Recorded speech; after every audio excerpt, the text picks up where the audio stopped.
Employees and protesters cheered three officials quitting the U.S. Centers for Disease Control and Prevention on Thursday. The emotional clap-out was a show of defiance towards Health Secretary Robert F. Kennedy Jr. and his unscientific claims about vaccines. It came a day after the CDC's director was fired by Kennedy and several senior officials resigned. Dan Jernigan was one of them, the now former director of the National Center for Emerging and Zoonotic Infectious Diseases. And what makes us great at CDC is following the science. And so let's get the politics out of public health. Let's get back to the objectivity and let the science lead us, because that's how we get to the best decisions for public health.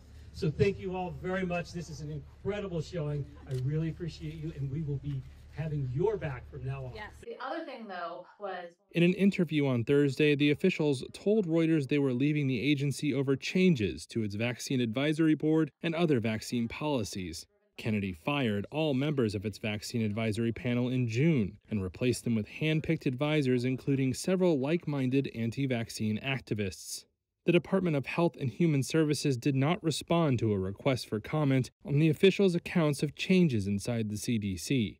Kennedy maintains his policies aim to improve Americans' health and remove undue industry influences. On Thursday, he declined to comment on specifics about the departures. There's a lot of trouble at CDC, and it's going to require getting rid of some people over the long term in order for us to change the institutional culture and bring back pride and self-esteem and make that agency the stellar agency that it's always been.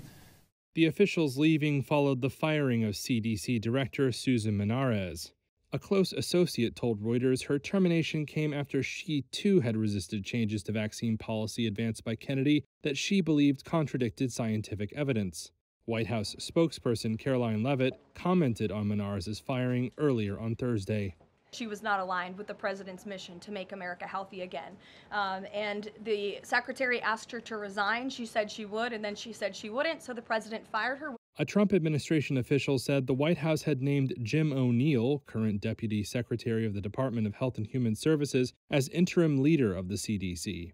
Since Trump took office, he's moved to control U.S. agencies long seen as independent from the politics of presidential administrations. Menares is one of at least 3 Senate-approved regulatory officials Trump has opted to fire in recent days, including Federal Reserve Governor Lisa Cook and Surface Transportation Board member Robert Primus.